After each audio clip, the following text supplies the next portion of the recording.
voulle pedir que fale unha última vez en nome do Goberno Central, en nome de Pedro Sánchez. Eu voulle pedir que fale en nome de Pedro Sánchez para pedir disculpas por ese ensañamiento, por ese trato discriminatorio, por ese negarlle a Galicia o pan e a sal que onte se traduciu nun pau monumental que lles deu o Tribunal Constitucional.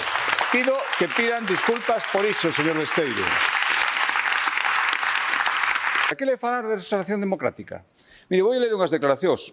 O Partido Popular confunde os usos do litoral galego cun simulacro de verano azul nun polideportivo de M30. Isto dixo algún dos seus conselleiros ou conselleiras. A lei do litoral vai ser papel mollado, porque Galicia non ten competencias para poder ordear o seu litoral. E Rueda está enganando a Galicia. Isto non o dixo ningún membro do goberno espello ese.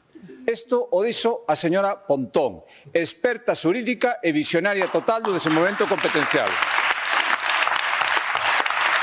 Polo tanto, señora Pontón,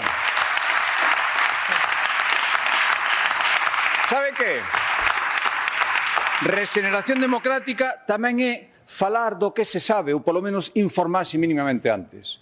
Regeneración democrática é cando un fai declaraciones públicas desde un posto tan importante como xefa da oposición, que sou que vostede, xefa da oposición, falar con mínimo de rigor.